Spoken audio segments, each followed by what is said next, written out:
Hey guys, starting a new chapter. So we're just now in chapter 27, and this chapter covers the issue of the Cold War.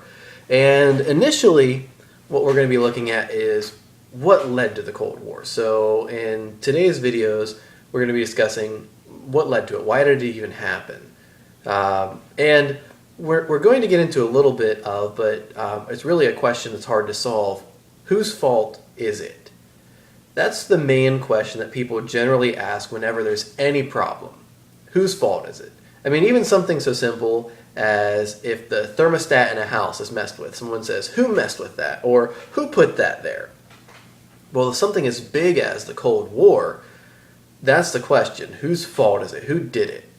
And there's not really a great answer. I mean, obviously, from the American perspective, we would want to say Russia did it. It's Russia's fault. But in reality, I mean, everyone has a role to play. We were part of it, and Russia was part of it. And even in reality, Britain was part of it as well, as far as what led up to the Cold War. But we'll hopefully be able to get some kind of fact-based opinion by the end of the chapter of whose fault was this. Okay, so first thing we want to talk about is the origins of the Cold War. So if you're taking notes now, you should write the heading Origins of the Cold War. And what it boils down to, I would say that the reason that it started anyway is we have two different visions of what the post-war world should look like. So once the war is over, what should the world look like? What regions should Russia own, or at least control? What region should the allies, the other allies, control? And in reality, what does the world look like? I mean, the American vision for the war, for the world after the war was this. We have another organization, kind of like the League of Nations, only more successful at doing what it's supposed to do, that monitors the world and basically is like a world policing force as far as making sure war doesn't happen, and if war does happen, trying to arbitrate and get it stopped as quickly as possible. So the American vision was one in which there would be a United Nations, and instead of having spheres of influence, like this country is involved in influencing these nations or these regions, this country is involved in influencing these regions or nations over here, and never the twain shall meet. Instead of that, America's view was the UN, or some kind of world organization in which countries got together and solved their differences through it. Now, the Russian viewpoint was the sphere of influence viewpoint, which was, I'm this country here, and I control these other countries. That's my sphere of influence. You stay out. So we have these two different visions, and really, I would argue the Cold War comes down to the vision for the world after the war. Now, let's talk about wartime diplomacy, because this leads up to the Cold War. And when we meet with Russia, we already talked about this, in 1943, after we've successfully completed the African campaign, Russia wants us to start a European campaign to take some pressure off of them. And we decide to invade Italy instead. This causes some tension, but also we have the question of what are we going to do with Germany and what are we going to do with Poland?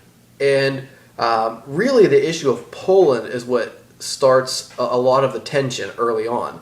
Because Russia had some communist factions in Poland, and Poland also had a government dominated by a democracy. So when Poland is invaded by Germany, the democratic government, the officials flee and go to London. And so the de facto disenfranchised democratic government of Poland is in London. However, there's also a disenfranchised branch of government officials that have some communistic leanings, and Russia is trying to reinstall them as the main government in Poland. And we're going to try to stand in the way of that, as is Britain. Okay, now let's talk about the Yalta Conference. So the Yalta Conference occurs in February of 1945, and it's another meeting of the Big Three. So we have FDR, Stalin, and Churchill, and they all meet to discuss world affairs, and they meet in Yalta, which is in the Soviet Union. Now, you'll see there are other meetings that are going to occur all around the world. We have some that occur, one that occurs in Tehran, one that occurs in Turkey. But right now, in February of 1945, so the war is still going on full swing because we don't have VE Day until May 8th, 1945. So Yalta is before the end of the war, but we're realizing that we're going to win.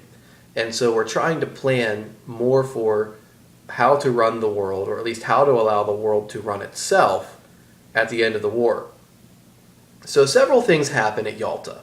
One is Roosevelt agrees that Russia should get some land back that it lost. Now, Russia had a war with Japan in 1904.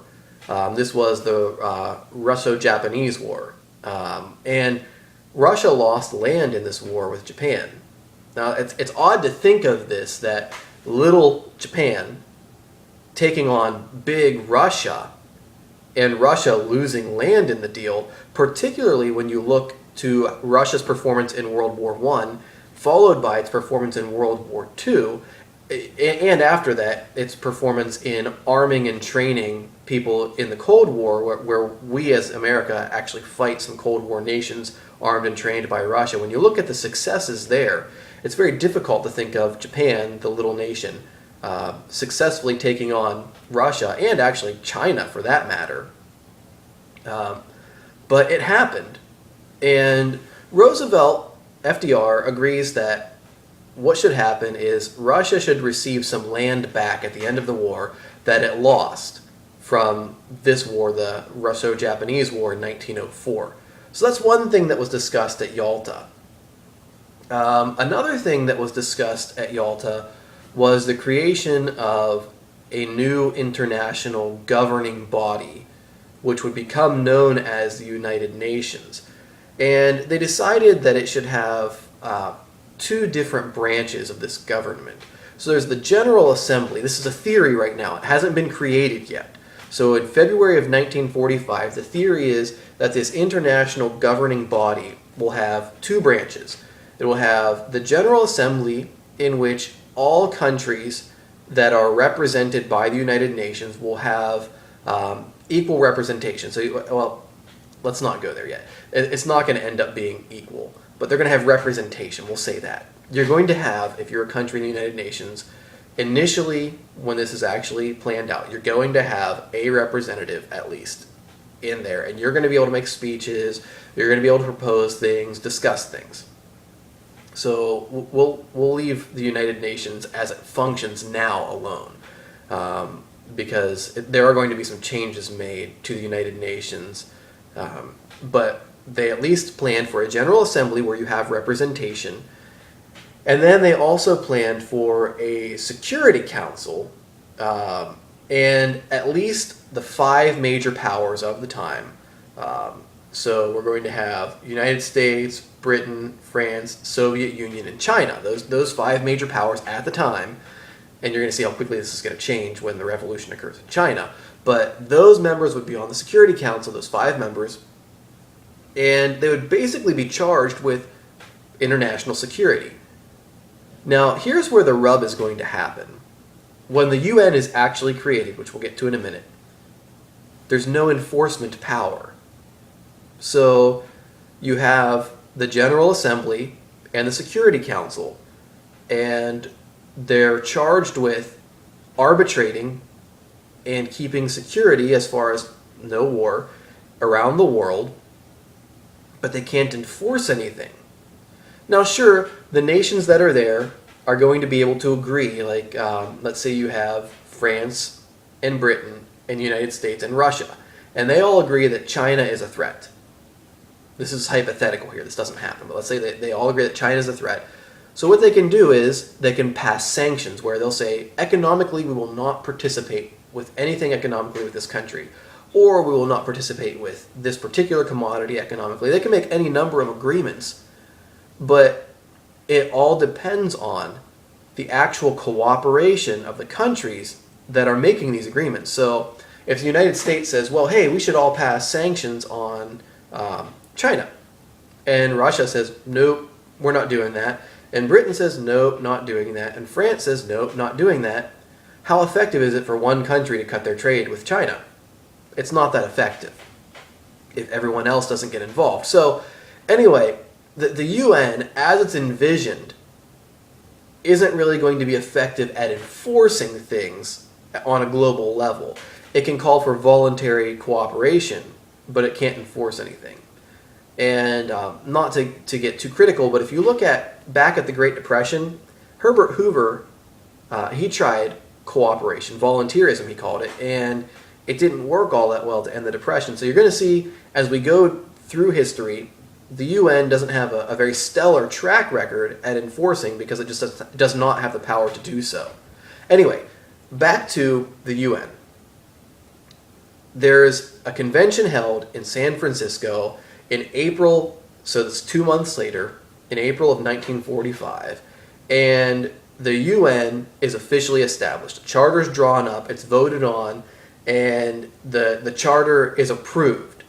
So there's an overwhelming, almost unanimous vote among the countries that are present.